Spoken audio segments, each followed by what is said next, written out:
Oi, é o Thiago Queiroz aqui.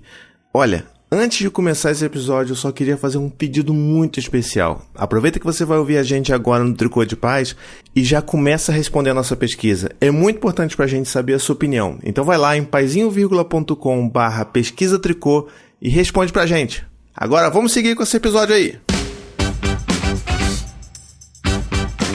Tricô de Paz. Sejam bem-vindos ao Tricô de Paz, o podcast Maternidade Supimpa que mais ajuda não pais e não mães pelo Brasil. Muito lindo, hein? Não é? Olha. Eu sou o Thiago Queiroz, do Paizinho Vírgula, e você, meu amigo de fé, meu irmão, camarada.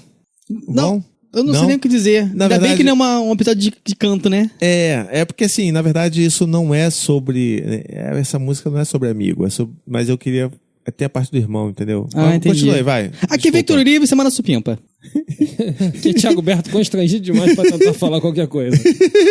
E olha só, a gente trouxe um amigo nosso de outro episódio, o Alexandre Coimbra Amaral, pra gente conversar sobre irmãos, sobre a relação entre irmãos. Então, chega mais aí, Alexandre. Oh, que prazer estar com vocês de novo, minha gente. Alegria fazer parte desse tricô aqui que me ensinou primeiro o que é podcast. Mas tem sido uma alegria escutar vocês, depois que eu aprendi como que acessa, e que eu entendi que não é um bicho de 7 cabeças. O Thiago sempre cumprindo essa função inexorável de me introduzir às maravilhas do mundo digital.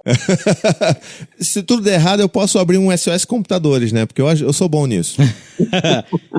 Mas muito bem, então a gente hoje vai falar um pouco sobre essa coisa de irmãos, sobre relação de irmãos. A gente tem aqui o Xande, que é pai de 3 e sofre dos perrengues de ter 3 filhos. Eu entrei nessa fase agora e vocês, obviamente, têm irmãos e vocês vão poder também se beneficiar desse episódio. Então vamos direto para nossa conversa e lembrando que a gente não tem mais recadinhos aqui só no final. Então fique até o final para ouvir nossos recadinhos. Joguei a porta. Muito bem, Xande, olha só. Caso alguma pessoa ainda não tenha ouvido o outro episódio que você gravou com a gente, que foi o de Esperança, que foi um episódio lindo, inclusive, explica um pouquinho aí quem é você, o que você faz, o que você trabalha, quem é você na fila do pão, seus filhos, como é que tudo aconteceu na tua vida aí? Bom, eu sou Alexandre, eu sou pai do Luan de 12 anos, recém-completados. O Ravi tem 9 e o Gael tem 5. O Thiago copiou o nome do meu filho. Oh, que isso. Né? Se fosse outro menino, ele escolher entre Luan e Ravi, eu tenho certeza.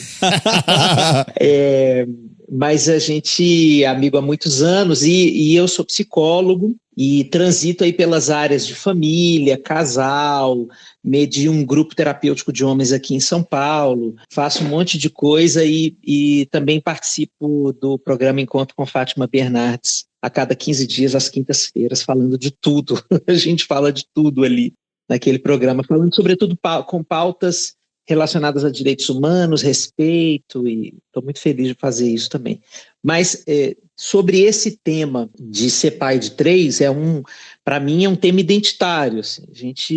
Eu me coloco no mundo hoje, a primeira coisa que eu sinto que interfere em quem eu sou é ser pai de 3.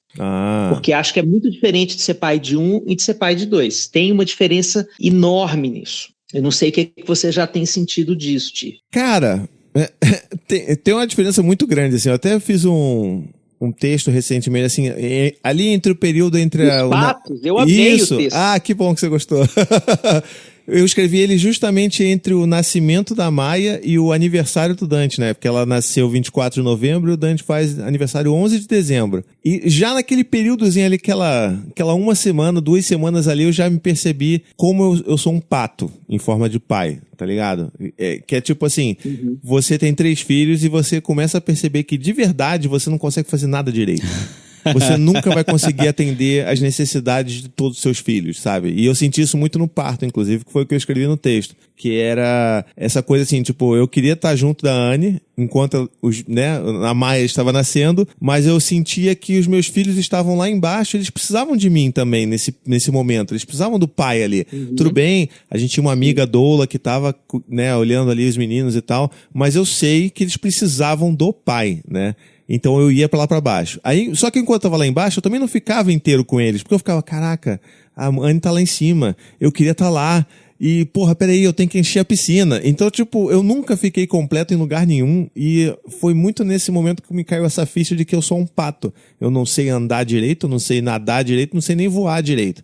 Mas eu tento ali dar o meu melhor. Eu acho que o filho... Eu achei tão linda essa metáfora que você usou, porque eu acho que o terceiro filho, ele rompe com as ilusões. Né? Sobretudo com as ilusões de controle. Porque muita gente usa essa metáfora que quer ter 2 filhos porque tem 2 braços. No caso de uma intempérie qualquer da vida, tem um braço para segurar cada filho. E ter 3, essa imparidade desse número, já traz assim, uma necessidade de escolher as urgências, né? E de lidar o tempo inteiro como um equilibrador de pratos que fica fazendo as reparações daquilo que não conseguiu fazer direito. Caramba, então, isso a primeira mesmo. coisa que eu acho que três filhos trazem é uma sensação de que você é menor do que aquilo tudo que você imaginava que você era como pai. Mesmo antes de você ter o terceiro. Eu acho que caem algumas ilusões sobre quem você é de verdade, até onde você consegue chegar. E isso, o terceiro deixa isso mais visível. Mas eu não acho que isso acontece só para quem é pai de 3. Isso é uma parte da condição paterna. Eu sinto isso com 1, cara. Eu sou um pato com 1. Se eu tivesse 3, eu sei lá, seria uma lesma. Mas cara, eu acho eu acho que cai muito essa ficha. Eu tinha um pouco essa impressão com a chegada, porque assim, vamos tentar resgatar um pouco aqui da nossa memória, né? Eu tenho um irmão mais novo do que eu, ele é 11 anos mais novo que eu. E é engraçado a gente estar fazendo essa gravação sobre esse tema hoje, que foi uma das coisas que foram levantadas no nosso último episódio gravado do ano passado, sobre amizade, né? Então, tipo, a gente tava falando de amizade, de repente começamos a falar de irmãos, e é óbvio que uma coisa está meio relacionada à outra, ou a gente gostaria que estivesse relacionado, né? Uma coisa à outra. E eu vejo muito a minha relação com meu irmão muito complicada, muito conturbada. A gente mal se fala, a gente, sabe, é uma relação com muito ressentimento. E quando a Anne engravidou do Gael, eu já meio que entrei em pânico, porque eu não tinha nenhuma referência de relação saudável entre irmãos, né? Então eu não sabia como ajudar eles, né? Como ajudá-los a serem amigos, a, sei lá, cooperarem entre si na maior parte do tempo, e porque eu não tinha isso. Então foi um momento que eu meio que mergulhei muito nos meus estudos também, que eu sou meio nerd, né? Obviamente. Então comecei a ler lá o Irmão Sem Rivalidade, aí caiu um monte de ficha, aí você passa por aquele processo de tipo, puta merda, acabei com a vida do Dante. Sabe? Sabe, quando você tem o segundo filho, você fala assim, caraca, bicho, que merda, acabei com a vida. Porque você chega, né, com uma criança mais nova, olha, eu amo tanto você, que eu trouxe outra criança igual a você, e eu quero que você ame também ela. E tipo, essa criança nem pediu às vezes, sabe? O Dante nem tinha, nem sabia o que zero. Então, é uma situação muito complicada. E a gente percebe que a gente, ter mais de um filho, a gente faz isso com a vida dos nossos filhos, né? Principalmente os que eram únicos até então, eles passam por essa perda de entender que a gente não é mais completo para eles. Na verdade, a gente nunca foi, mas a gente vai ser menos ainda, né? Menos disponíveis ainda, porque agora tem um outro. E cara, com a chegada da Maia, então isso foi escrachado na minha vida, assim, tipo, não tem condição. E eu encontrei, e assim, eu me deparei com os meus limites físicos de pai, de pessoa, tendo 3 filhos. De, tipo, olhar pra eles e falar assim, cara, eu não aguento mais. Papai, por que você tá bravo? Porque eu tô muito cansado. Eu preciso que vocês durmam pra eu poder descansar um pouco. E sabe, foi uma das conversas mais honestas que eu tive com os meninos recentemente. Eles entendendo ou não. Eles entenderam. Eu falo assim, não, papai, tudo bem, não, mas a gente já tá na cama, daqui a pouco a gente vai dormir, não sei o quê, eu só preciso beber um pouco de água. Tá bom, então, filho, bebe água aí. Mas vamos dormir, cara. E aí, tipo, é nessas horas que você começa, inclusive, a se demonstrar mais humano até pros seus filhos, né? Eu acho que essa que é a grande... Se eu for olhar o copo meio cheio, que a gente tem que olhar, né? É uma das coisas mais bacanas de você ter vários filhos, é isso, de você se mostrar cada vez mais humano pros seus filhos. Nossa, que lindo isso que você tá falando. essa sinceridade, né, de você abrir a sua limitação, sobretudo diante do excesso de trabalho, de entrega, de disponibilidade. Porque filho, quando você decide assumir esse troço de frente, você está falando de uma disponibilidade inédita na sua vida para um outro. Sim. Né? Cada vez mais raro que pessoas hoje já tenham, sim, vivido uma experiência de disponibilidade para um outro dessa forma antes de serem mães e pais. Então, é muito inédito e é assustador e é cansativo, e até que a gente se dê conta disso, né, e consiga compreender quem a gente é nessa fila do pão, como você disse, leva um tempo. E isso esgota os nossos recursos, né? A gente fica assim, com o tanque vazio na reserva, tendo que dar conta das mesmas situações que exigem cérebro, urgência, precisão. Tem os filhos mais velhos com as demandas deles, que eles também colocam como urgentes, se revoltam pelo fato da gente colocá-los num segundo plano de urgência em relação ao novo bebê. Então, acho que essa cena que você trouxe aí, conversando com o Dante, com o Gael, é uma cena muito realista, que me parece uma metáfora muito bonita para a gente conversar com as pessoas que estão nos escutando, de como nós podemos começar a fazer diferente. Também nesse aspecto, já que a gente está aqui falando de novas formas de construir o vínculo com os nossos filhos, né? Esse momento em que a gente se sente menor e que a gente não só se sente, mas como tem menos para dar do que eles precisam, o que a gente faz? Que tipo de diálogo a gente constrói? Né? E sem também a expectativa de que eles consigam compreender tudo, porque uma coisa é o cérebro, outra coisa é o coração. Pode ser que eles consigam cognitivamente pescar alguma coisa, mas a carência deles naquele momento esteja gritando tanto quanto a nossa exaustão, né? Então essa é uma equação que não se fecha muito facilmente, e eu acho natural que haja um ponto em que todo mundo transborde esse copo, sabe?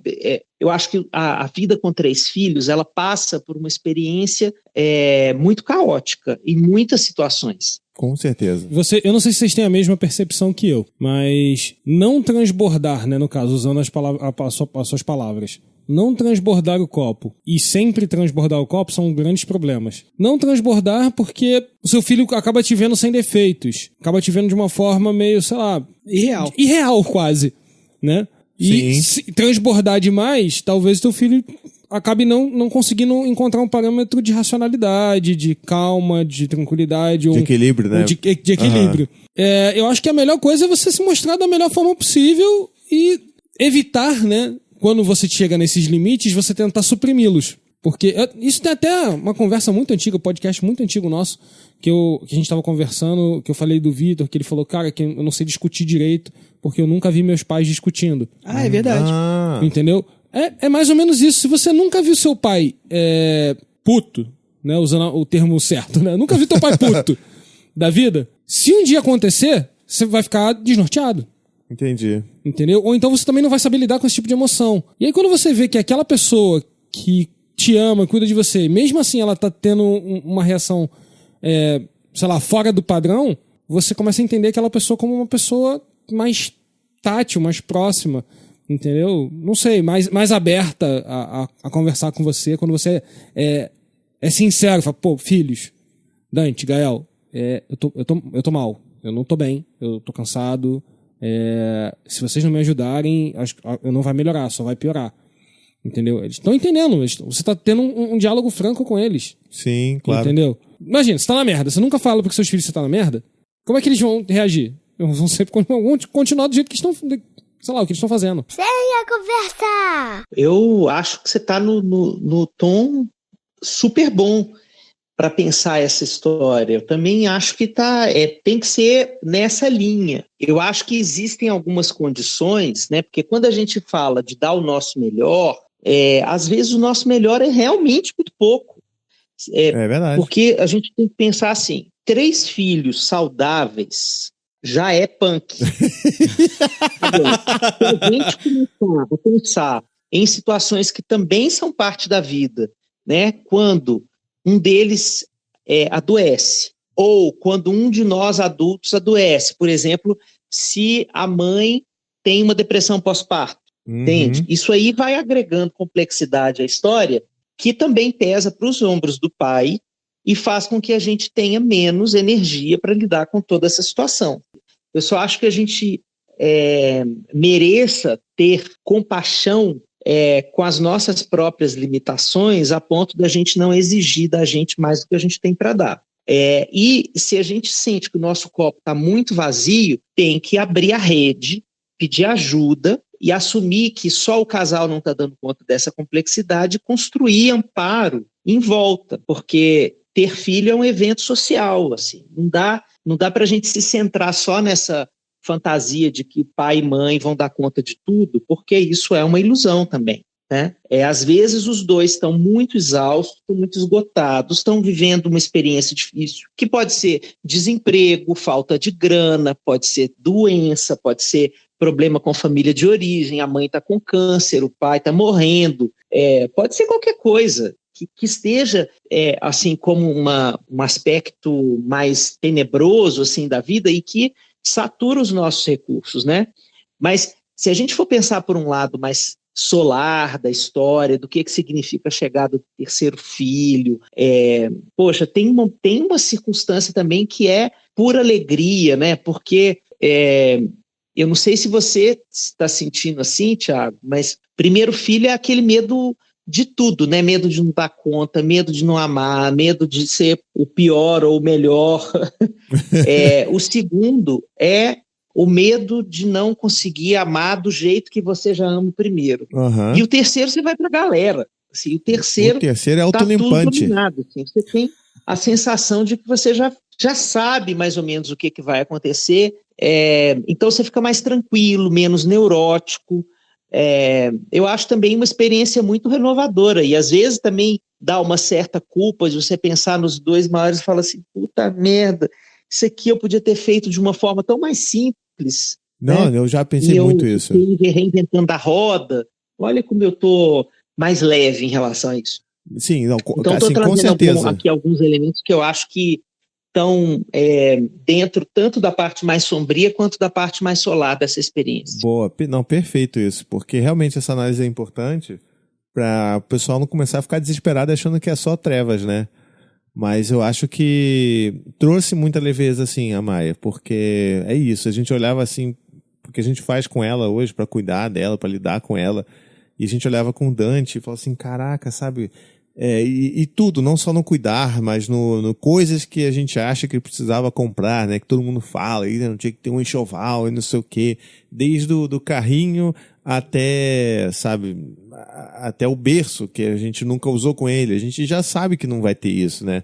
Então ele foi muito mais leve em vários sentidos mesmo. E não tenho dúvida com relação a isso. Nossa, essa história do enxoval é uma bela metáfora, né, Thiago? Assim...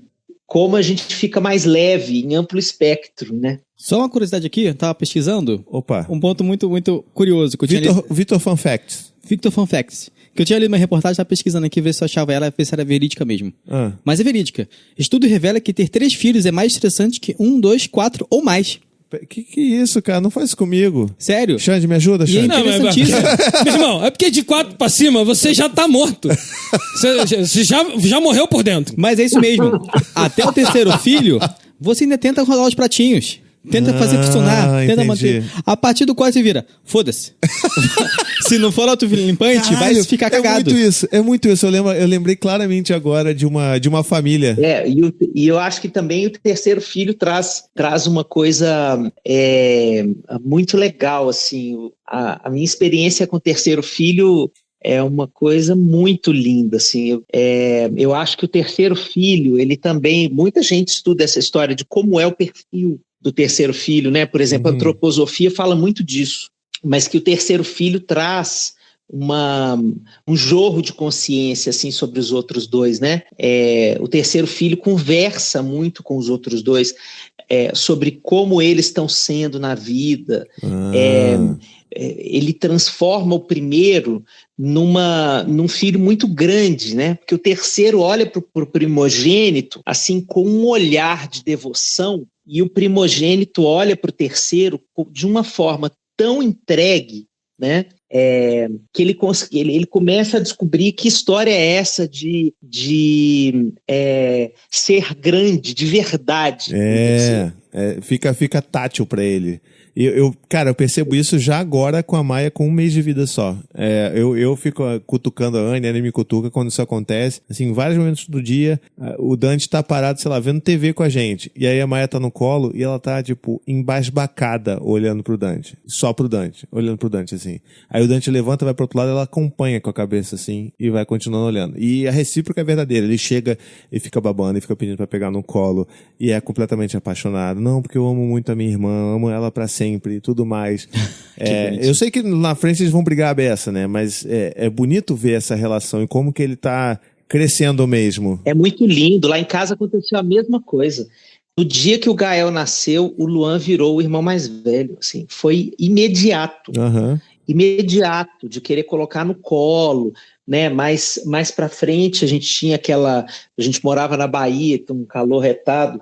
A gente fazia aquela rede berço. Sim. O Luan ficava ninando o irmão com meses, assim, sabe? E ele dizia que ele colocou o irmão para dormir e tudo mais. Então foi uma coisa muito bonita de ver isso, como o primogênito é visto e vê o caçula. Agora, aí também tem treta, porque o do meio fica como nessa história, entendeu? Às vezes o irmão do meio olha para essa cena dos dois e fala assim, eu tô de fora. Então ele também se ressente aí. Você é do meio? Eu sou do meio. E eu tinha ciúme dos meus irmãos. Eu lembro de eu tendo ciúme. Na verdade, meio que tinha ciúme do meu irmão mais novo, porque quando o meu irmão mais velho ia ficar com ele e tudo mais, rolava, tipo, dormir junto e tudo mais, eu que queria dormir junto. Então, não, e eu aqui e tudo mais, me intrometia no meio, enfim, dava com algumas crises de ciúme de criança. Mas só entre a gente, nós três. Não, o meu caso é meio atípico, porque apesar de eu ser o mais velho, não existe um do meio. E somos 3. Como assim? É que eu tenho irmãs gêmeas. Então elas vieram ao mesmo tempo. Em minutos de diferença. Então existe, teoricamente, uma do meio. Mas aí você entendeu? Quando, por exemplo, a minha mãe diz... Eu não lembro, óbvio, né? Eu era muito pequeno. Mas a minha mãe diz que eu tive febre emocional quando ela chegou em casa, porque eu não sabia que eram 2, né? Ou não tinha noção, talvez. E aí quando chegou 2, porra... Cuidar de gêmeas, maluco, é tenso. São 2 crianças querendo tudo ao mesmo tempo. E aí, querido, era... Porque a minha mãe disse que eu... A sua experiência é muito forte, né? A minha mãe fala que eu chorava perguntando por que eram 2. Caramba, olha isso. Entendeu? E não... Por que são 2? Entendeu? Porque eu tava... Pelo que eu entendia que vinha alguém, mas não que vinham 2. E aí quando veio 2, eu fiquei tipo, porra, caralho, 2, fudeu. Entendeu? E não tem essa relação, não tem ciúme, entendeu? Porque é como se elas fossem um só, ver ao mesmo tempo, entendeu? Tem a relação, na realidade é como se fossem 2 em vez de 3, entendeu? Porque tem o descolamento do mais velho, das mais novas, e aí tem mais o descolamento do sexo, que um é um homem, as outras são meninas. Né? Um é menino, 2 meninas, aí tem aquele descolamento e tudo mais, um pouco da idade que é um pouquinho diferente, tal. E não sei, assim, acho que eu não tenho uma relação, tipo, de super amigo com as minhas irmãs. Tenho uma relação de irmão, de conviver, de amar minhas irmãs, ajudá-las e protegê-las sempre que posso, né? Mas eu não tenho aquela relação tão, nossa... De estar se falando todo dia, né? De proteção, de... Nossa, saber tudo que tá acontecendo e tal, sabe, ser super amigo. Não tem, sabe? Porque teoricamente elas juntas eram o suficiente pra elas, entendeu? Porque elas... Como você... Eu não sei sinceramente porque eu não sou gêmeo, mas quando você é gêmeo, eu imagino que você cresça unido com uma pessoa. Tem um vínculo diferente aí, né, cara? É outra parada. Você tá crescendo junto com alguém, é igualzinho, né? Tá vindo. Você tá tudo que a outra pessoa tá passando, você tá passando junto. Né? E a gente também, como pai, provavelmente, de gêmeo, você deve... Eu não sei, mas você deve juntar... eu não sei, mas você deve juntar eles e fazer eles seguirem, né? Meio que juntos. Acho que é meio automático de pai de gêmeos, você colocar eles pra fazerem as coisas juntos. Sim. E agora, assim, só uma dúvida. Qual é a diferença de idade de você pra elas? 4 anos. 4 anos. Não é muito, até.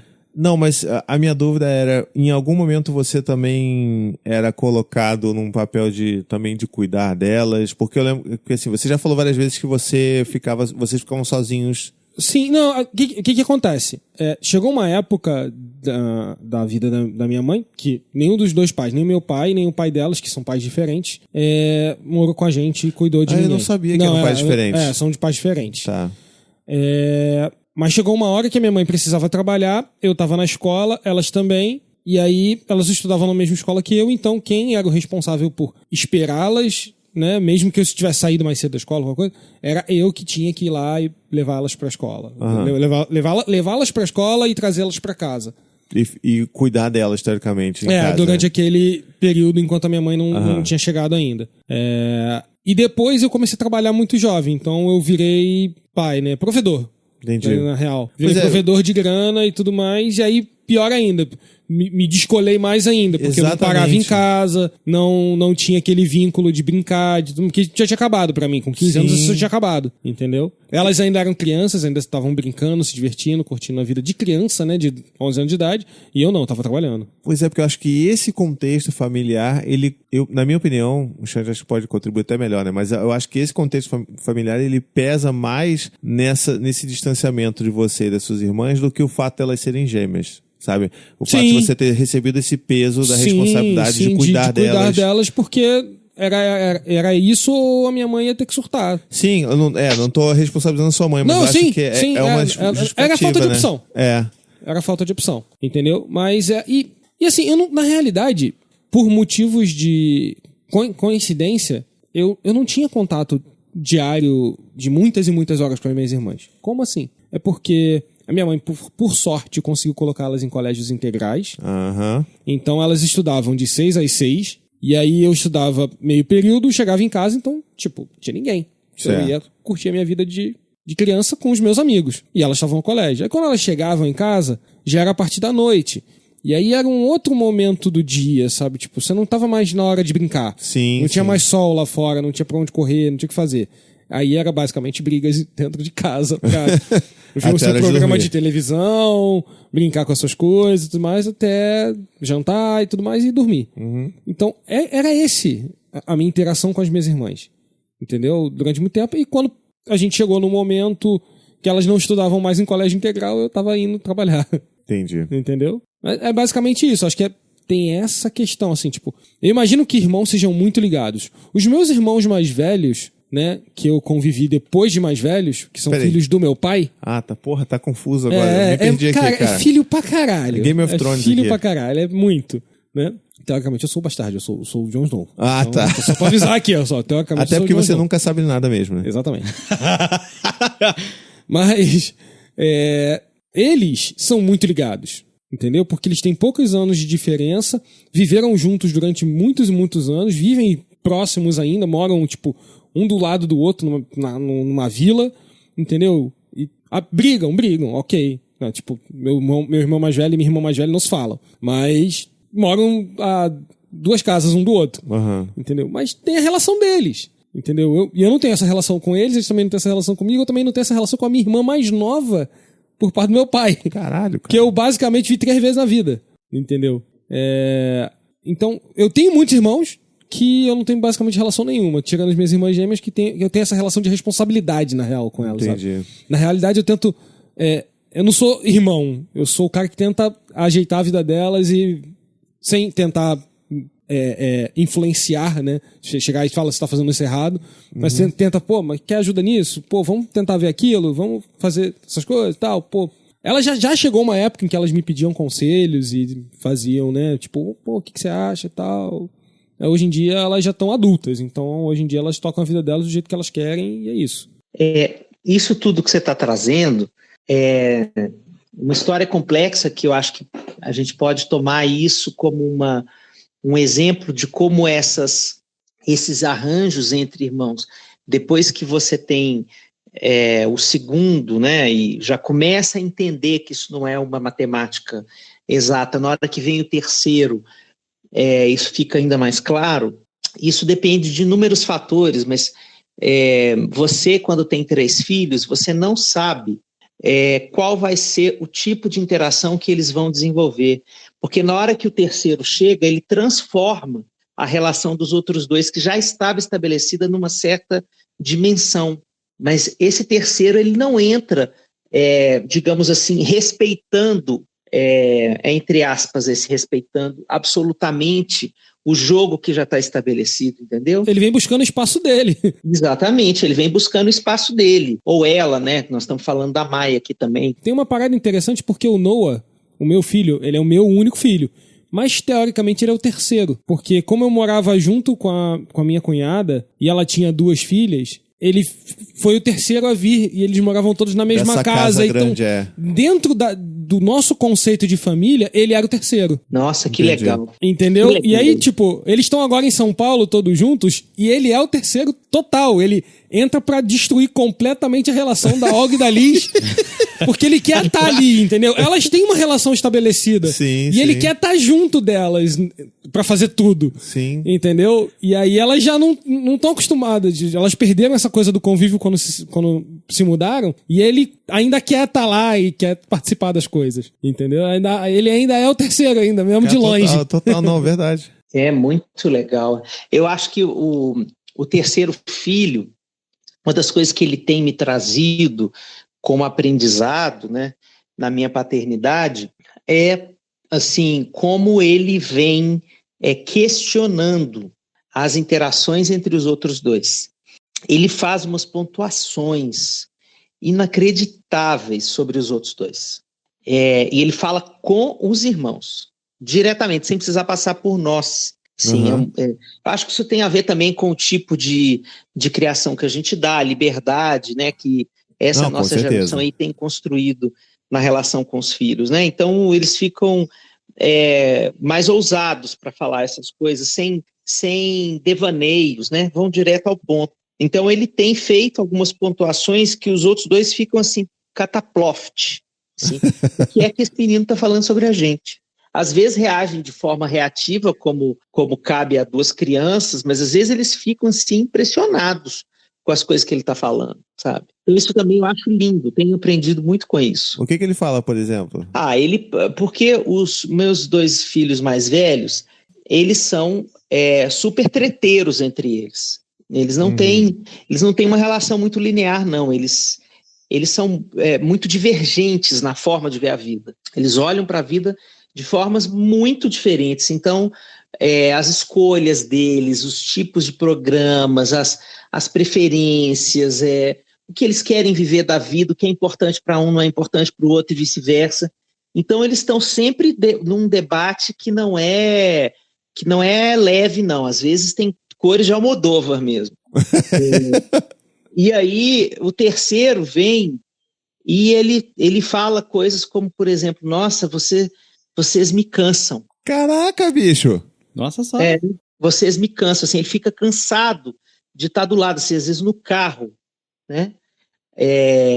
Às vezes um chora, né? Porque o outro brigou e ele vem acolher quem está chorando e olha para o que brigou e fala assim, isso não foi legal o que você fez. Que demais, cara. Uma maturidade muito precoce, né? A gente não tem nada a ver com isso. Isso é dele e da forma dele de lidar com essa díade que vem antes dele, sabe? Então a gente fica muito impressionado com essa capacidade que esse terceiro filho... E eu reputo isso a essa forma que os pais também chegam na terceira paternidade, maternidade, muito menos neuróticos. Então esse terceiro filho, ele realmente fica mais solto na vida, sabe? Ele fica, no melhor sentido dessa palavra, assim. Sim. Ele ganha uma liberdade de expressão, de existência, que eu acho que tem a ver com essa experiência que a gente vai adquirindo com os outros 2, né? Então, eu acho que isso vai se expressando também desde muito cedo. Isso eu tenho vivido lá na minha experiência lá na minha casa. Cara, é incrível. E eu acho que eu imagino aqui, assim, principalmente essa coisa que você falou dele dizer que vocês me cansam. Eu acho que em alguns momentos, assim, a fala do mais novo, ele até tipo funciona como um porta-voz nosso, que a gente gostaria de estar falando isso, mas a gente fala, não vamos falar isso, né? Sim, exatamente. Exatamente. Às vezes é tão interessante que a gente não precisa falar, né? Que ele já falou. Mas ele está falando lá do lugar dele, da experiência Sim. dele, né? E tem essa coisa que o segundo já vive também, Thiago. No caso da Maia, não, que ela é uma menina, já vai viver coisas um pouco diferentes, vocês vão viver coisas um pouco diferentes aí, mas no caso nosso, por exemplo, assim, que ele começa herdando um monte de brinquedos que vieram dos outros, e eu vejo ele com muito mais necessidades do que o segundo, de expressar uma coisa assim, eu quero as minhas coisas, eu quero do meu jeito, não quero ser só aquele que recebe o que vem dos outros, sabe? Porque eu costumo fazer uma metáfora que eu aprendi com a minha comadre, que é assim, no primeiro filho a gente tem aquele negócio, né, de limpar a mão com álcool em gel para entrar no quarto, que a visita tem que ser marcada com 2 meses de antecedência, e quando chega você pede para colocar a máscara para não contaminar e não sei o quê, e você acha que se você fizer com a fralda de pano, com a cama compartilhada e a criação com apego, está tudo dominado. O segundo filho, você já está muito mais solto, você está muito mais irreverente nessas práticas. E o terceiro filho, você joga uns Cheetos para ele comer no chão, né? E é isso, assim. O terceiro filho muitas vezes recebe o nosso resto, assim, o que sobra. E às vezes ele reclama de ser o resto. Né? Com razão. E com razão ele reclama. Com razão, sim. Porque ele percebe que a energia que a gente devotou para os outros foi muito diferente. Então ele começa a dialogar com a gente sobre isso. Mas óbvio que isso não é uma coisa consciente e cerebral, claro. É uma coisa mais instintiva, de percepção sensorial dele. Ele começa a reclamar mesmo. Venha cá, compareça aqui, velho. Você foi para os outros numa quantidade, numa qualidade, numa qualidade de experiência que você não está me dando, não. Então venha cá assumir sua porra. Não, é sensacional isso, cara. São cenas dos próximos capítulos pra mim, porque aqui... Cenas dos próximos capítulos. Apesar de ser menina obviamente vai ser... A gente, querendo ou não, vai ser socializada de uma forma diferente mesmo, ela vai herdar muitas coisas, porque isso, pra gente isso aí já é fato. E já começou na disposição da casa. Todos eles tinham um quartinho, né? O Dante teve o quarto que a gente montou, e a gente botou adesivo de vinil de uma árvore, a gente pintou especialmente e tal. Aí chegou o Gael, aí a gente adaptou pro quarto ser dos dois e tal. E agora chegou a Maia, ela tem um canto, que é o cantinho da Maia, que fica no nosso quarto, não é nem no quarto dos meninos. Por que isso? É um bebê, cara. Tipo, a gente já sabe disso, não precisa ter um quarto pra ela.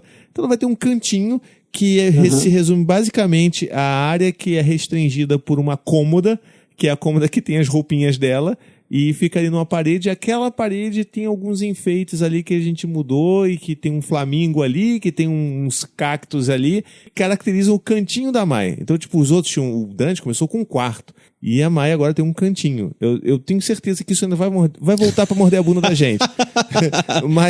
Mas eu acho que é perfeita essa metáfora, porque é justamente isso. A gente não vou dar, sabe? Não vou fazer grandes mudanças. Mas a gente não pensa que aquela criança vai perceber isso e vai cobrar isso da gente no futuro, sim. Isso é inevitável, né? Assim, é inevitável. Fico olhando para a sua história, que é tão linda, Thiago, assim, mas é inevitável. Mas isso é da vida, é do lugar do nascimento. Primogênito é o que estreia a gente nesse papel. Você vê o tamanho da revolução que o Dante fez na sua vida, né? O Dante é que fez acontecer o Paizinho Vírgula. É verdade. O Dante trouxe a reboque o blog, o vídeo, o não sei o que mais, blá, blá, blá. a Maia, nesse aspecto, ela não está trazendo uma transformação da sua identidade com a mesma profundidade que o Dante trouxe lá atrás. Então, mas ela está trazendo algumas outras transformações que vão ser muito sentidas e muito fortes também. Mas isso mexe com a nossa sensação interna assim, de justiça, né? A gente é meio perseguido por essa ideia de que a gente tem que ser a mesma coisa para todo mundo e fica o tempo inteiro também equilibrando essa balança interna, se sentindo devedor para um, aí eu tenho que ir lá reparar porque não deu certo para esse. Então, a gente sofre com isso também. Minha gente, eu queria pedir licença a vocês, que eu não vou poder ficar mais tempo. Sim, claro. Perdão aí aos espectadores, aos ouvintes do podcast, que a gente está gravando em altas horas aqui, e eu vou precisar ainda fazer uma viagem para voltar para casa. Então, peço perdão por não poder ficar até o final, e agradeço enormemente a possibilidade de estar com vocês, queridos, mais uma vez. Mas esses poucos minutos já foram fantásticos. Foi, cara. Muito obrigado mesmo. A gente entende que você precisa. A gente não quer nem segurar você aqui. Então, vá lá, pegue a sua estrada em paz. Muito obrigado pelos seus minutos aqui de sabedoria e suas histórias fantásticas, cara. A gente se encontra num próximo episódio aí pela frente. Tá bom. Eu quero encontrar com você em episódios reais também. Tô com saudade. Né? Eu vou bater qualquer dia na porta lá de um certo lar tijucano, viu? Qualquer dia. Por favor, venha. Você tá de 15 dias aqui, pô. É só você vir aqui. Tá bom. Mas eu por uma questão de princípios, eu não visito puérperos antes de um mês. Daqui a pouco eu chego, tá? Tá ótimo. Carnaval tá aí. Um beijo, gente. Muito obrigado. Outro. Beijo. Tricô de Paz! Bom, como você viu aí, o Xande teve que sair, infelizmente. Deixou a gente aqui sem um apoio profissional. Bom, psicólogo. A vida continua, né? Mas a gente vai continuar um pouco essa conversa aqui, que acho que tem alguns pontos que a gente precisa abordar. E um deles é justamente essa nossa relação com irmãos. O Berto falou bastante, eu acho que foi fundamental a gente conhecer um pouco mais da história do Berto. Eu realmente não conhecia esses seus 500 irmãos. Que a gente conhece, que eu conheço, né? Né? E principalmente essa sua ausência de relação, porque eu achava que eu era o único fudido aqui que não tinha relação com o irmão.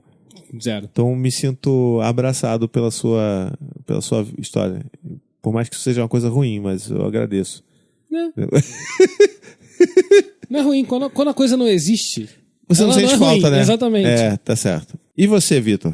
Eu tive 2 irmãos que eu acho que a gente teve uma relação... Tive, né? Faleceram eles? Boa, né? Mentira. Eu tenho 2 irmãos que acho que a gente teve uma relação bem padrão, comum, como as pessoas esperam, imaginam, na verdade, né? A gente sempre foi muito... Brigava muito, mas era muito unido, desde pequeno. Minha mãe sempre foi muito ríspida com as questões de brigar e bater. O Vitor tá aqui pela cota. Tô pela cota. É a cota da família padrão. É da família emocionalmente saudável. É isso aí. A família... Não, emocionalmente saudável não sei se eu posso dizer. Peraí, mas é a família padrão. É a constituição de família padrão. Pai, irmão, filhos. Tá certo. Mas assim, é bom mostrar que é uma família padrão que não produz resultados padrões. Exatamente. Você for ver o Vitor? Totoca. Que isso, cara, você tá falando? Totoca. O Vitor Totoca. Não sei, eu tô fazendo piada. Que isso, cara? O que significa isso? Dodói, não sei. Que porra. Então, e desde pequeno a gente foi muito unido, a gente sempre brincou muito junto. Inclusive, meu irmão quebrou meu braço brincando. Aí nisso eu levei. Muito unido. Nossa senhora, né? Não, foi divertido, a gente tava girando. Foi divertido. Eu lembro. Foi sem querer. Foi ficar girando. O osso pulou pra fora da pele, mas tudo bem. Foi. A gente tava girando, só que a gente tava suado pra cacete, né? Aí o quê? A gente alto suado. Pra cacete? Suado. Tá suado. Suado pra cacete. Aí minha mão escorregou e foi de quina. Minha clavícula foi de quina com o armário. Com a cômoda. Que nervoso, cara. Aí fui pro hospital. E eu fiquei com o braço todo engessado e andando torto, porque era muito pesado. Eu tinha 4 aninhos, eu me lembro. 4 anos? Foi uma memória que eu tenho, porque eu acho que foi bem traumatizante. Eu tenho 2 fotos na minha cabeça. Na verdade é um GIF. Que é... O GIF é você girando. O GIF é eu girando. Tá. E a outra foto Deu no hospital. Deu. É uma imagem, né? É. Eu tenho Entendi. esses É porque quando dois... você falou 2 fotos, eu achei que ele tinha 2 fotos mesmo. Não. 2 Entendi, fotos 2 em imagens memory. mentais. Exatamente. Tá. Entendi. Aí- Ué, o Dante com 4 anos ele já tinha quebrado o braço também. Então, tamo junto. Aí nisso, e eu levei meu irmão menor pro hospital 3 vezes. Você pegou um carro e levou? Sempre batendo a cabeça dele em algum lugar. Como assim, cara? Cara, é muito coincidência Peraí, da vida. Bateu no irmão, ou brigou, empurrou, aconteceu alguma coisa. Nada, tudo cagada, sem querer. Olha só. Eu acho que já contei essa história aqui. Tinha um cachorro muito bravo lá em Campo Grande. O nome dele era Brutus. E ele é bravo, era tipo um bulldog, eu acho. Eu não lembro se era bravo, porque eu não lembro nem dele. Eu sei que existia uma entidade canina chamada Brutus que era bravo. Maléfica. Aí nisso eu falei, Thiago, Brutus, eu não lembro, porque eu acordei com meu irmão de ir lá tacar uma pedra no Brutus. Porque eu não sei, porque eu era criança. Eu era muito Zoado, pequeno. hein? Zoado.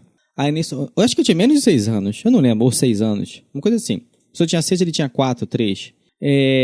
Aí nisso, eu falei, Thiago, eu vou falar 1, 2, 3. E já, quando eu falar já, eu vou tacar pedra. Depois que tacar pedra, a gente corre. Não, Aí eu não nisso- acredito que tá vendo Aí isso. nisso, eu falei, não acredito. 1, 2, 3. No 3 ele correu na minha frente. Aí o já foi certeiro na têmpora. Pau! Sangrou na hora. Aí, dá-lhe hospital. Maluco, quando o Vitor falou pedra, eu falei, tomou a tijolada. Aí levei meu irmão ao hospital. Quer dizer, eu levei não. Eu fiz o meu irmão ir para o hospital. Caralho, Aí teve uma cara. segunda vez que no antigo Paz Mendonça do Largo do Machado.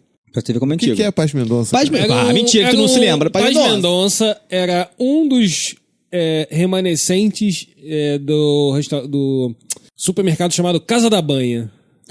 Casa Banha, Paz Mendonça, Sendas Extra agora. Nessa Tá. ordem cronológica da vida. Tá certo. Aí, ele tava no carrinho de supermercado, dentro do carrinho. E eu tava pilotando o carrinho, porque eu sou piloto. Aí nisso eu andando meio que acelerado, né? Fazendo curvas e tudo mais. Eu lembro que o mal alcançava até alcançava mais ou menos A parte que manopla segura, lá, né, a o manopla, carrinho. lá, Manopla. lá. o guidão. Aí nisso, numa das curvas, o que acontece? Carrinho tombou. A cabeça do meu irmão foi certeira na gôndola de legumes. Nossa. Pá, abriu. A gente não devia estar indo disso, Puxa, cara. para o hospital. Você não devia, você tem filho. Isso pode acontecer Isso contigo. significa o Gael abrindo a cabeça da Maia. Isso não é legal. Foi. E a terceira, eu não lembro da terceira. Eu lembro que eram 3, mas não tô lembrando da terceira. Daqui a pouco eu lembro da terceira vez que eu fiz ele pro hospital. Mas as 3 vezes eu bati a cabeça dele em algum lugar. Mas depois de tudo isso, seu irmão teve leucemia, né? Que é verdade. Foda. É Caralho, eu tô fato. rindo. Não foi mal, Não, cara. É fato. Caralho, o irmão, foi mal. depois de ter maltratado tanto o irmão, coitado do irmão, teve leucemia. Ficou ferrado durante muitos e muitos meses. Sim, foi Né? tenso, E foi tenso. depois, e hoje em dia é muito mais forte do que o Vitor. É. É a prova, né? Então, ou seja, as pancadas da vida fazem a pessoa ficar mais forte. Entendi. Ou não. E o seu mais velho? O mais velho, ele me quebrou o braço e não lembro. Mas enfim, vamos falar de relacionamento, que é o ponto, né? Pois Aqui, é, eu né? entendi porque que a gente começou a falar. É só a gente perder o psicólogo, o convidado, que aí treta entre irmãos. desanda. Atividade por cima. O que acontece? Aí nisso, como é que era o nosso relacionamento? Apesar de tudo, minha mãe nunca gostou que a gente brigasse, nem batesse, que é a famosa brincadeira de tapa, o beijo de burro, já dito anteriormente. Ouvia muito isso. E com isso a gente tinha um bom relacionamento. Brigava, assim, batia também, obviamente, e tudo mais, mas, enfim, acho que era o padrão. Não tem outra comparação, mas eu acho que era o padrão. E a gente, apesar de tudo, sempre foi muito bem unido. Meu irmão mais velho tinha postura de cuidador também, muitas vezes. A gente ia em algum lugar pra sair junto. Ele que ficava responsável pelo dinheiro, por exemplo, quando a gente era pequeno e no cinema. Ele tinha uma idade já pra levar a gente. Ele que ficava com dinheiro. Quando a gente ia no fliperama,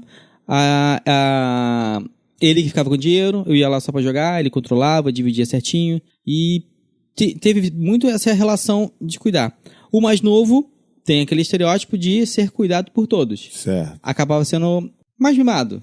Não, e até um pouco mais cuidado pelos fatos que aconteceram fatos históricos na também, infância dele. Então, o que era mais você fez pesado. com seu irmão na Não, infância? isso foi de boa. A doença foi foda mesmo. Ah, Aí entendi. nisso, aí ele acaba sendo realmente mais cuidado, mais mimado e tudo mais. Até hoje eu acho que ele é mais mimado de todos. Eu sinto Não, um eu lembro que ressentimento quando eu aí. conheci... E não, eu? não é. Quem sou eu na história? Eu sou um fantasma ali no meio, que não faz nada. Sempre. É o estigma do irmão É o do meio, estigma né? do meio. Tipo, o que o mais velho é? O mais responsável, cuida de todo mundo. O mais novo quem que é? É o mais mimado, que tem mais necessidade, acaba sendo mais atendido e tudo mais. E o do meio, fica onde nessa história? Entendi. É meio complicado. Cadê o nosso Não, eu convidado? lembro que até a gente que era amigo, entendeu? Quando a gente conheceu o Vitor, e aí o irmão dele vinha também pra, sei lá, jogar basquete e tudo mais, a gente tentava meio que dar uma protegida no irmão dele, sabe? É. Mas eu tô falando isso de sacanagem. Mas eu nunca senti falta, não. Eu sempre fui bem... Não, calma. Calma. Qual é a diferença de idade? 2 anos pro mais velho e 3 pro mais novo. Somos bem próximos. Tá. Outra coisa também que eu queria falar... É que eu acho que por a gente ter uma boa relação, sempre teve uma boa relação, nunca teve essa questão de ciúme exacerbado, ou então brigar por alguma coisa de uma maneira muito extrema. No fundo, a gente sempre tava lá junto, jogando videogame, jogando algum jogo de tabuleiro, indo pro aterro andar de patins junto. E, na verdade, para não pensar agora que eu falei tudo isso, eu sou o irmão que mais participava de tudo. Porque eu fazia atividade com o meu irmão mais velho e fazia atividade com o meu irmão mais novo. Então isso é maneiro, porra. É verdade, eu nunca parei pra pensar Aí, nisso. tá vendo? Apesar Analisar, né? de eu não ter esse ponto de importância, vamos botar isso entre aspas, eu sempre estava participando de tudo. Aí, ó. Tá vendo? Coringa. Coringa, Isso aí, pô. Joga em Multiuso. todas as áreas. Joga o Joker. Palhaço. Bombril. Coringa. Mas vem cá, todos eles falam assim que nem você? Não, eu sou o mais lesadinho mesmo. Não, mentira, Que Thiago, isso? Não, Thiago, Thiago. Thiago. É o Thiago. Thiago, sem dúvida Não. nenhuma, fala muito pior do que eu. É? O O mais novo. O Rafael fala bem, mas quando também dá uma síndrome de Vitor de falar rápido, é complicado de entender. Dá uma algumas metralhada. coisas. O Vitor fala muito rápido. E o Thiago consegue falar tão rápido quanto o Vitor, só que trocando algumas letras. Caralho. Ele tem uma parada de dicção mesmo, né? Não, tem um nome isso aí, eu não lembro agora, mas tem um nome. Sim, ele fez sim. fonoaudiólogo, não fez? Fez um tempo, melhorou Então, bastante. Melhorou bastante. Mas quando eu conheci o Thiago, ele falava... Era Puta fita. Que era puxa vida. Entendeu? Eu não sei por quê. Né, se é falta Acho que de é dislalia correção. o nome disso, não é? Não Mas sei. o que importa é que ele fala bem pior do que o Vitor. Mas quando ele tá falando com calma, eu consigo entender ele melhor do que os outros dois. Porque o Vitor e o Rafael sempre se empolgam falando. Tá. Sempre. Principalmente quando estão falando de coisas que gostam. O Thiago, quando ele tá se empolgando, eu acho que ele percebe com mais rapidez. Dá que a travada, pensa. Eu acho que ele dá uma travada antes, E depois percebe, continua. tô saindo da linha aqui, não tô perdendo, tô comendo letra, tô falando errado, aí ele se trava e fala mais calma. Entendi. E o mais interessante, que com convívio, todo mundo se entende fácil. Não, vocês têm que se entender, não tem jeito. Eu comecei a te entender por convívio também, né? Natural. Por isso que eu sou tradutor. Daqui a pouco os ouvintes todos me entendem também, tá tudo de boa. Acho que sim, né? Já, Ó, a Wikipedia fala: a dislalia é um distúrbio de fala caracterizado pela dificuldade de articular palavras. Até aí você tem Até eu dislalia. tô aí. Basicamente consiste na má pronúncia das palavras contendo RL, seja omitindo ou acrescentando fonemas, trocando um fonema por outro ou ainda distorcendo-os ordenadamente. Ele meio que troca o D pelo T, né? Tem uma coisa assim. Não é bem trocar, porque... Não sei dizer. Ele tem um não jeito dele. Ele não troca, mas é porque a forma como ele tem a dicção dele, algumas vezes quando ele tá falando rápido, uma letra acaba saindo com um som muito parecido com o da outra. Mas isso aí, gente, a gente acha que é dislalia. Pode provavelmente não ser. Provavelmente não é dislalia, mas é o que a gente achou mais próximo Então, aqui. ouvintes fonoaudiólogos, dá um pitaco aí. Pitaco não, né? Ensinem a gente. Tá pendentade, só pimpa. Mas aí voltando à parte da relação entre irmãos, Vamos lá, né? Porque assim... eu acho fantástico, por exemplo, a gente tem o caso que nós não somos os pais, né? Mas a gente acompanha aí, principalmente pelas redes sociais, tudo mais, o nosso amigo Ciro. Bottini? Não, Ciro, já foi aqui convidado do podcast. Ciro? Ciro lá atrás. Caraca, que O você puxou lá marido, atrás. isso, Ciro Albuquerque. Isso, marido da Mari, Mari Hart. fotógrafa. Uma amiga nossa, fotógrafa, Sim, que sim. mora nos Estados Unidos. O Ciro já esteve aqui com a gente. Falando E eles sobre têm, hoje, 4 filhos, 4 filhos. né? Já entrou no foda-se. Já entrou. Não, mas eles já entraram antes. É, porque verdade. o nível deles é bem mais hard, né? Que eles têm uma filha mais velha, que hoje em dia já tá maior de idade, eu acho, se eu não me engano, já fez 18. Lembro. Aí eles têm filhos gêmeos, que um deles, né, teve Paralisia cerebral. Que inclusive foi por isso que ele participou do podcast. Exatamente, e por também um dos grandes motivos deles terem ido para os Estados Unidos, porque lá a condição de vida para ele é muito melhor, né? E eles tiveram agora. Tem coisa de 1 ano e meio, né? Tiveram um bebê. Um bebê, né? E, cara, a relação dos 3, porque a gente vê em fotos e vídeos, né? Dos 3 com o... É Léo? Eu não lembro. O que tem paralisia cerebral é o Léo. É o Léo, é. A relação dos 3 com o Léo é fantástica. É linda, entendeu? Principalmente o irmão gêmeo dele, né? Eles são muito ligados. Sim. Sempre que, óbvio, né? Que a vida deixa, porque o irmão dele vai pra escola e tudo mais, mas sempre que eles estão juntos é impressionante, assim, tipo, nos vídeos que a gente vê, tudo mais. Eu acho fantástico essa coisa da ligação de famílias que têm filhos, mais de um filho, e que um deles o nome que acho que diz é não neuroatípico, né? Isso é pra autismo. Mas acho que acaba se... Que alguma das crianças tem alguma condição específica. Tem uma coisa... exatamente. Vou botar assim.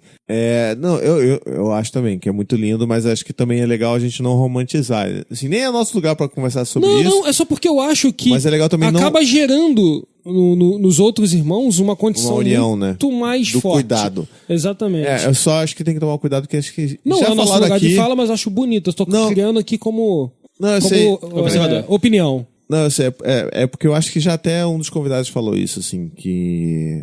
Ou eu vi em outro lugar, não sei, que rola essa romantização também, e a gente às vezes tem que reconhecer e não silenciar a condição de que é difícil você ser irmão de uma criança com alguma necessidade especial. Deve ser muito complicado. De que é pesado para aquela criança, que ela, por exemplo, se a gente vê, por exemplo, o Dante... acaba tendo menos atenção. Exato. O Dante, né? ele tem menos atenção que a gente dá pra Maia. Ele já recebe isso por ser o mais velho. Agora imagina se a Maia tivesse alguma condição, né? A gente não sabe. Pode ser apresentada, né, em algum tempo, não sei. Mas se ela tivesse alguma condição, ia ser muito diferente. Pros dois, sabe? Então, eu acho que tem também um peso aí que a gente não pode tirar. Esquecer. Não pode esquecer, com certeza. Podcast Trocou de Paz. Mas vamos lá, voltando àquela questão que o Vitor falou de o irmão do meio e tal, classicão. Tem um negócio interessante chamada Teoria da Ordem de Nascimento. Essa teoria eu conheci pela primeira vez lendo o livro da Jane Nelson, de Disciplina Positiva. E ele conta justamente essa ideia de como é que é a característica do irmão mais velho, como é que é a característica do irmão mais novo. Estereotipando, né? Assim, pelo menos pra dar uma... A ideia não é estereotipar, mas mostrar pra vocês quais são as características normalmente encontradas. Que se encontra, né? Quando você tá naquela classe ali de irmãos. Puta, agora eu tô curioso pra caraca. Mas não para você colocar o seu filho naquela caixinha, e sim para você ajudar ele a explorar os potenciais dele estar ali como irmão do meio ou ver com outros olhos os pontos negativos, digamos assim, né? E tem uma coisa que é muito legal que ela fala que é assim, ó, normalmente, em média, vamos dizer assim, a idade de consolidação para a criança se encontrar naquela fase é 3 anos, que é normalmente a idade que a criança já cria uma identidade dela mesma, né? Então, por exemplo, se passa muito de 3 anos, um filho para o outro, como é o caso meu para o meu irmão, como o caso de você para suas irmãs, é como se você já tivesse consolidado a sua posição de filho único. Então, você vai continuar agindo como um filho único, com as demandas e as necessidades de um filho único que sempre teve os pais perto. Sabe? Porque você já se consolidou naquela identidade ali, dentro daquela configuração familiar. Se você tem menos, aí você vai poder assumir. Então, como você falou ali que tem 3 e 2 anos de diferença, então é bem provável que seja essa formação clássica mesmo de irmão mais velho, irmão do meio e irmão mais novo. E sabendo disso, os pais podem tentar contornar um pouco, né?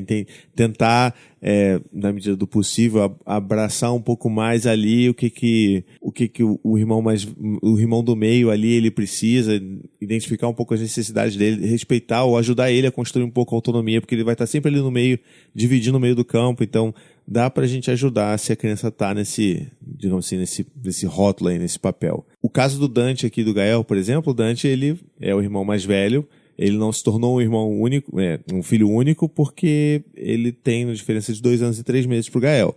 E a gente vê ele já tem um traço muito de irmão mais velho mesmo. Ele não se comporta como um filho único.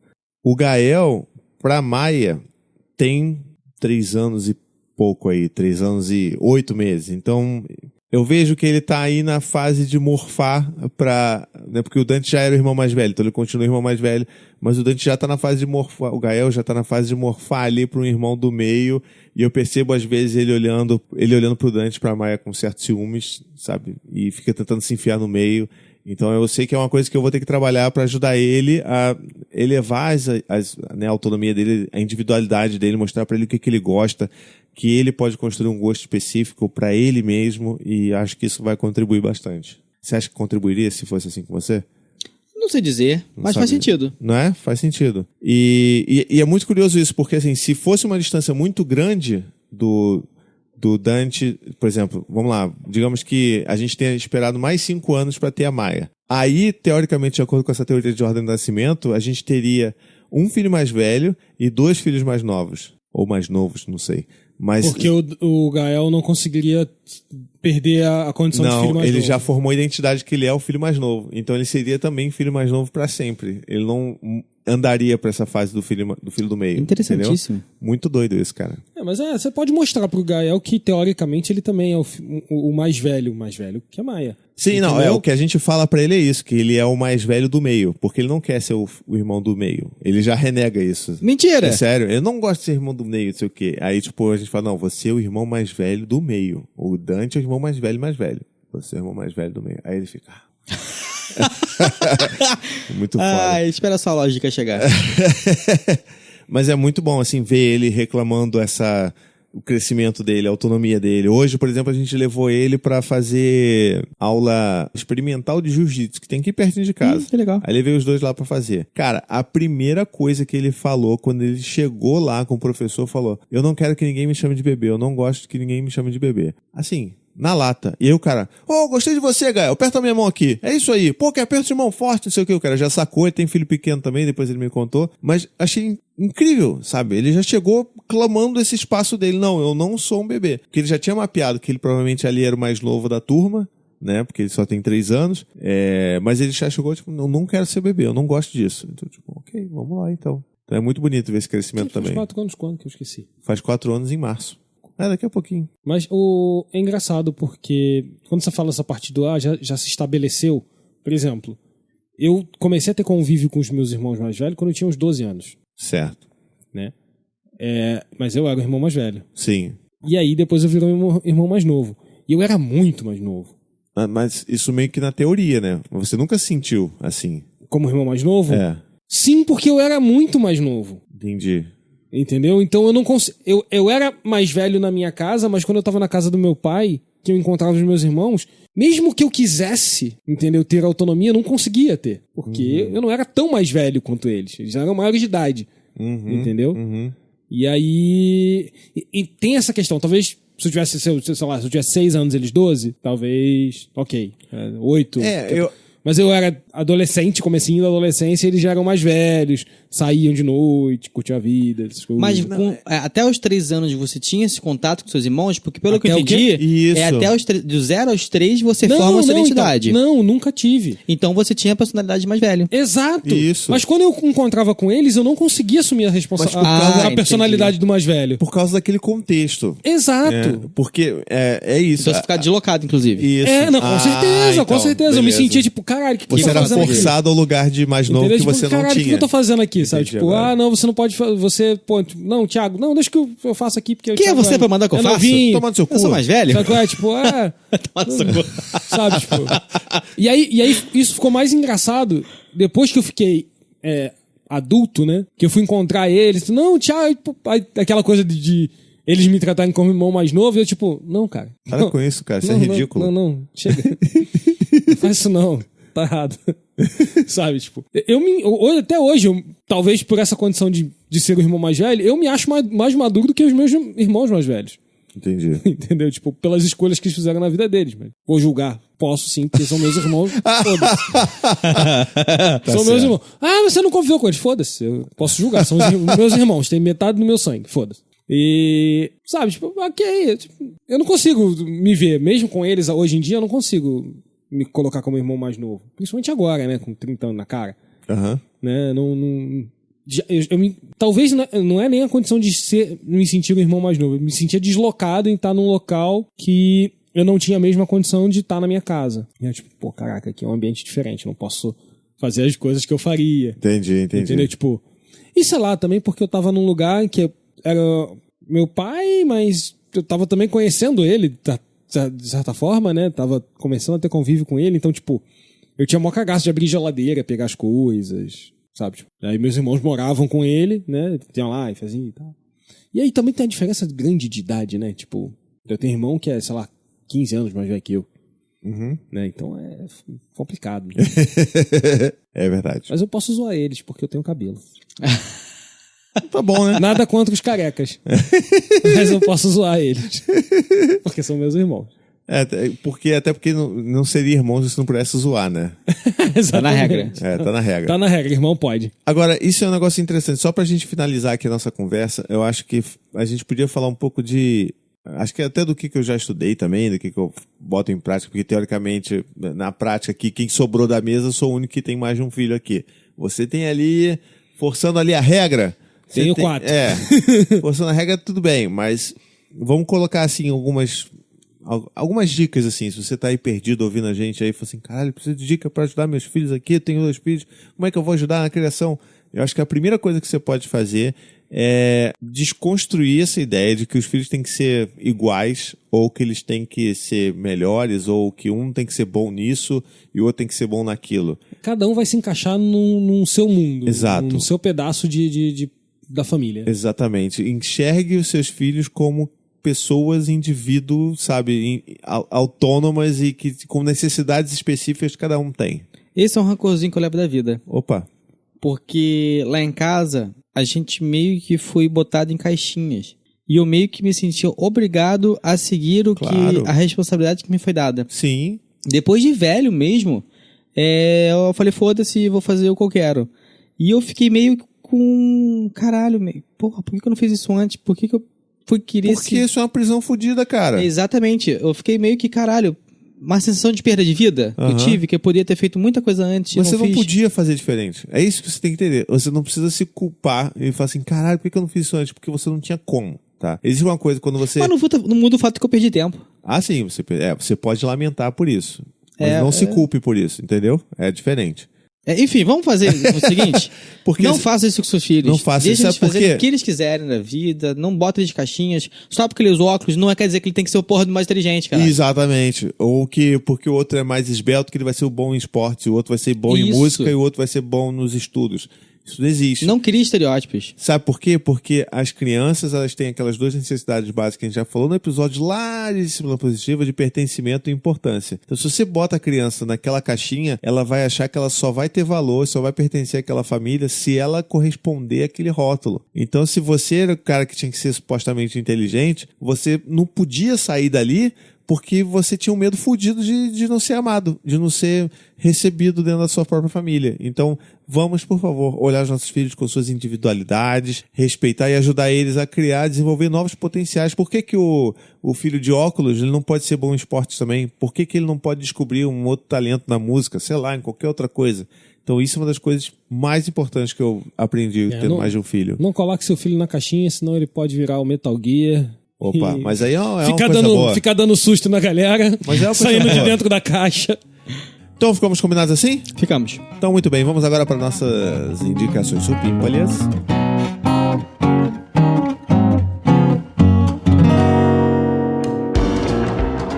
Indicações supimpas! Muito bem, nossas indicações supimpas de hoje. Será que o Vitor vai continuar aí sua trajetória de vitória, dando sempre uma indicação nova aqui no episódio? Ou vai falhar hoje? Não vou falhar não. Eu preciso pegar meu outro celular. Vai você e depois eu vou lembrar. Então, peraí. E nas indicações supimpas de hoje, eu vou começar falando de 2 coisas. A primeira é um livro que eu mencionei no início desse episódio, que é O Irmão Sem Rivalidade. Leiam esse livro. Mesmo que você, ouvindo a gente aqui, você também não tenha 2 filhos, não tenha mais de um filho, não tenha filho nenhum, mas se você tem irmãos sem rivalidade, ele ajuda a gente a entender um monte de coisa que aconteceu com a gente, na relação que a gente tem com os nossos filhos. É um livro fantástico. Ele foi escrito pela Faber e pela Maslich. Esse é o sobrenome dela, eu não sei os primeiros nomes. Né? Faber e Maslich. Entendeu? Como se fosse fácil pronunciar isso. Eu no Google, Maslich. Aí vou voltar ao episódio, bota slow motion, né? 0.5. Abre o post, não. Clica aí no post, dá um page view pra gente. Entendeu? Boa. E aí vai estar lá bonitinho o nome do série é livro. boa. Tá? A outra indicação que eu queria fazer não tem nada a ver com esse episódio, com irmãos, mas é uma série da Netflix que a gente tava relutando muito tempo pra conhecer e pra dar aquela tentativa, dar a chance pra série, que é The Good Place. É boa. É muito boa. Muito boa. Já viu? Não, já vi 2 episódios. Gostei pra caramba. Porra, cara, que série maneira. Tô relutando. Tá relutando Tô ainda? tentando. Pois é, eu tava com um preconceito. Meu amigo falou, porque é bom pra caralho. Bom pra caralho. Não é mó preconceito. cara de messa. É, exatamente. O meu caso não é preconceito. Preconceito. Eu não quero ter mais uma série pra ver. Ah, tá. São 3 temporadas já que tem. Não, tá difícil. Tá muita coisa pra Mas olha acompanhar, só, cara. É a série É 20 minutinhos, perfeita. 20 Exato. minutinhos. Pra quem tem filho. Tem 20 minutos só, Eu não cara. aguento. Você vê... Mas eu não aguento. Vou parar, vou ver 5 episódios no mesmo dia. Mas então, essa série The Good Place, ela é maravilhosa porque ela só tem 20 minutos cada episódio. E assim, você assiste o primeiro episódio, aí você fala, porra, será que isso aqui é interessante? Vamos ver o segundo. Aí você vê o segundo, aí você vê o terceiro, aí você fala, caralho! E aí você chega no final da temporada e você, caralho! E aí você começa a fazer, porra, peraí, mas isso aqui não vai render várias temporadas. Aí você vê que tem 3 temporadas. Você fala assim, caralho, o que eles vão fazer nas outras temporadas pra poder manter essa história daqui? E o negócio funciona muito bem, cara. E é uma comédia nonsense, com as paradas nonsense que acontecem, mas ela, cara, faz muito Tem sentido. uma moral do caramba. É. Os episódios têm morais. Então é muito maneiro. Já que é pra indicar série, eu quero indicar uma série que eu gostei muito. Qual? Brooklyn Nine-Nine. Caraca, eu quero muito ver essa também. Cara, é divertido do nível absurdo. É fantástico. Os caras conseguem fazer comédia, colocar preconceito no bagulho, sem zoar preconceito. Ao Dizem contrário. que os papéis masculinos ali são, tipo, muito legais. Isso. né? Extremamente construídos. Muito. Por isso, tem uma noção. O capitão é gay e negro. E isso é usado na história para mostrar a dificuldade dele. E as pessoas... E não fazem piada com isso, né? Não, eles desconstroem isso. Uhum. É muito bom, cara. É muito bom. Não, e tem Tudo. outra parada. Tem o Terry Crews, cara. Caraca, Pra mim ele é já muito o bom. suficiente Ele é pra ver uma fantástico, ele é série. fantástico. Depois que a gente acabar o The Good Place. Place, eu vou entrar nessa daí. Brooklyn Nine-Nine vale muito. É um tipo de humor que eu gosto. Eu acho divertido. É tipo The Office, né? Ou não? Eu Humor nunca vi The The Office. Office, mas disseram que parece The Office no início. O The Office é mais nonsense. Aham. Eu acho que Não, mas é esse, Brooklyn Nine-Nine é um pouco menos. Mas é esse humor que, tipo, que você fala, tipo, quebra a quarta parede, essas paradas. Não ou chega a quebrar a quarta parede, não. Não? The Office quebra a quarta parede? A gente Quebra conversa com a gente? direto. O carinha lá, que é o funcionário, ele sempre tá quebrando. Não, lá não quebra, não. Mas é uma parada totalmente... Tem uma parte inocente. Por exemplo, o principal policial, qual é o nome dele, do personagem principal? Você se lembra? Peralta. O Peralta. Jack Como é que você Peralta. consegue gravar tudo? Sério? Fica abismado disso.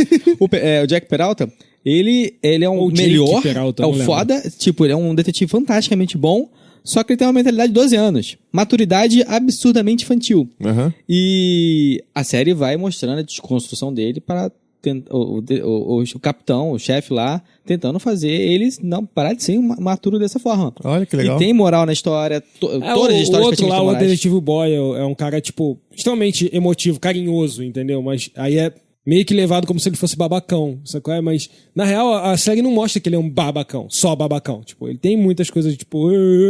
Mas mostra que ele é um cara carinhoso, amigo pra caramba, sabe qual é? Tipo... Tá, não dê spoiler não, que eu quero ver de verdade. Ah, vou dar um que é muito maneiro. Não, é não. simples, é simples. Não. Para. Não é Eu spoiler da gosto. série, é uma cena só. É Tá. muito de boa, muito de boa.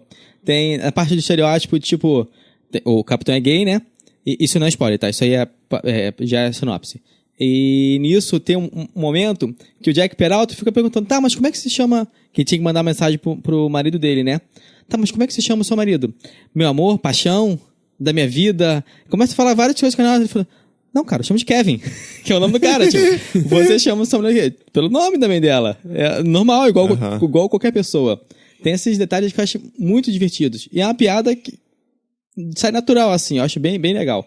Legal, ótimo. Tem mais alguma coisa? Eu tenho. Vou sair da série pra adulto aqui, falar coisa pra criança, não sabe? vida aqui que vocês não conseguem. Tá? Eu vou colocar o link lá no post. Você vai? Você vai. Mas Ah, eu tá, vou então falar tá que bom. eu vou. Porque eu posso falar que eu vou sem fazer. Porque eu Tá já bom. mandei o link tem 3 semanas. Era pra eu ter feito essa indicação no outro podcast, mas então eu tá bom. não pude Manda ver. de novo, que eu já perdi isso. Tá lá, é só procurar no histórico. Eita! São alguns canais de YouTube que não tem publicidade pra criança. Ô, mentira que isso existe! Alguns poucos, né? São poucos. são entre 12 e 14. Canais? São canais Pô, coisa feitos pra cacete. pra criança que não tem publicidade. Nem publicidade velada. Porra, fantástico. Isso é Nossa, eu não importantíssimo. sabia nem que Isso podia existir é uma isso. lista do Lunetas, né? Do portal Lunetas, não é isso? Exatamente. Ah, tá. Ah, o paizinho tá dizendo que sabe tudo. Não, eu sei porque só eu vi porque eu mandei. passando. Não, eu vi passando porque na eu mandei. timeline. É Não, porque eu mandei. não, Na foi. timeline do WhatsApp. Eu ignorei. É porque eu mandei. Tá Ele bom. mandou. Eu vou colocar print aqui, ó. Não, não O que precisa. ele fala? O que ele fala aqui, ó? Eu mando aqui.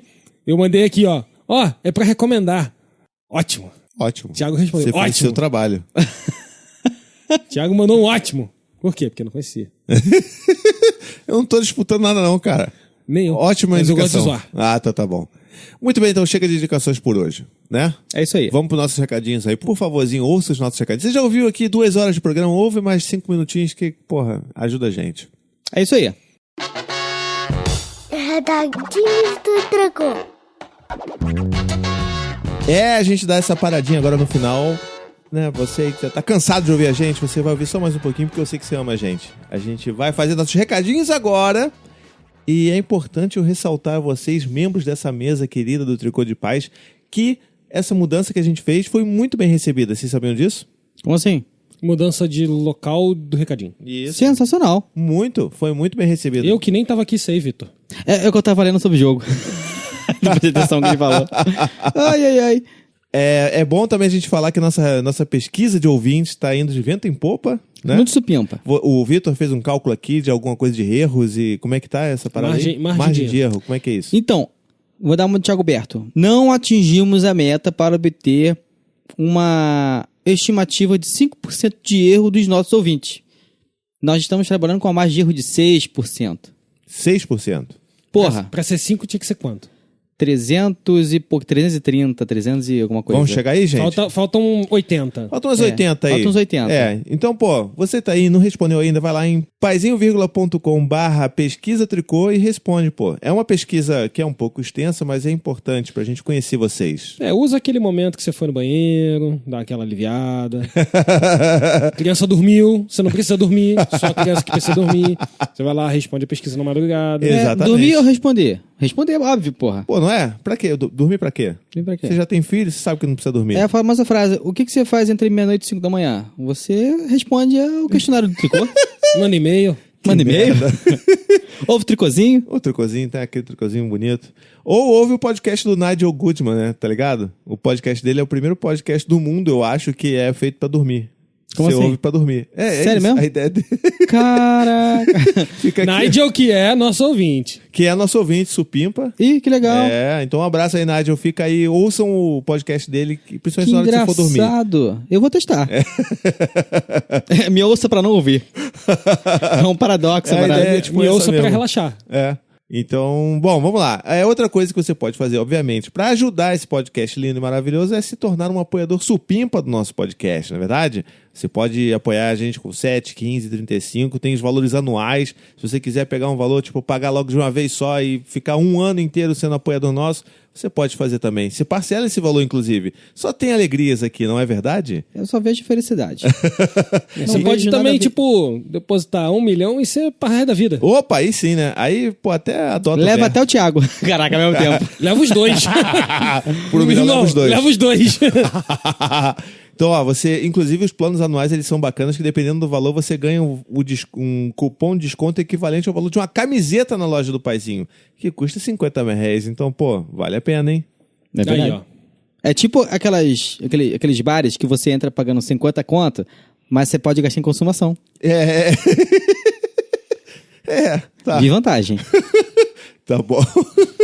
Eu só vi vantagem se chegasse lá e a cerveja fosse R$3. E por último, aquele salve, aquele abraço gostoso, aquele beijo maroto, beijo úmido para os nossos apoiadores supimpas e também para aquela equipe que faz esse podcast existir. Galera que trabalha com a gente, fazendo edição, revisão, vitrine, vocês são lindos. De meia-noite às 5. De medo. Então é isso, tá vendo só? Recadinho curto de final de programa e agora a gente pode ir direto para nossa finalização do episódio.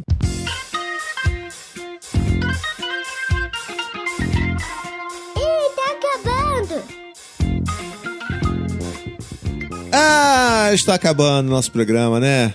Vamos lá. Acontece.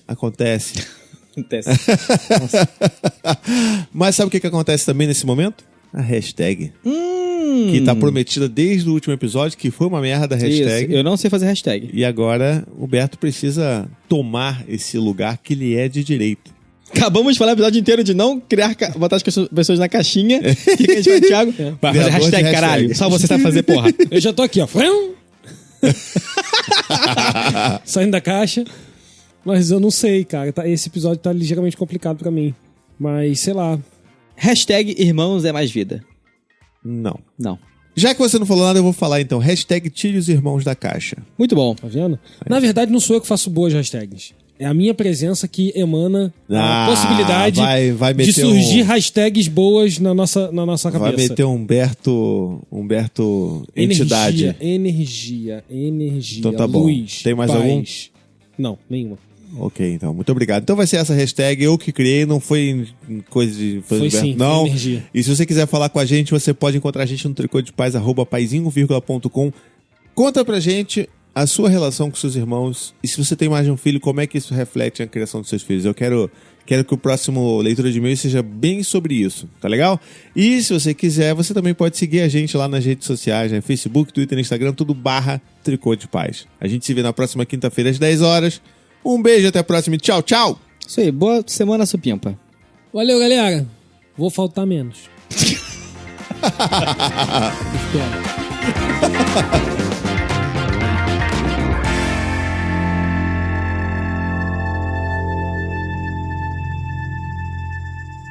Esse podcast faz parte da família Paizinho de Podcast.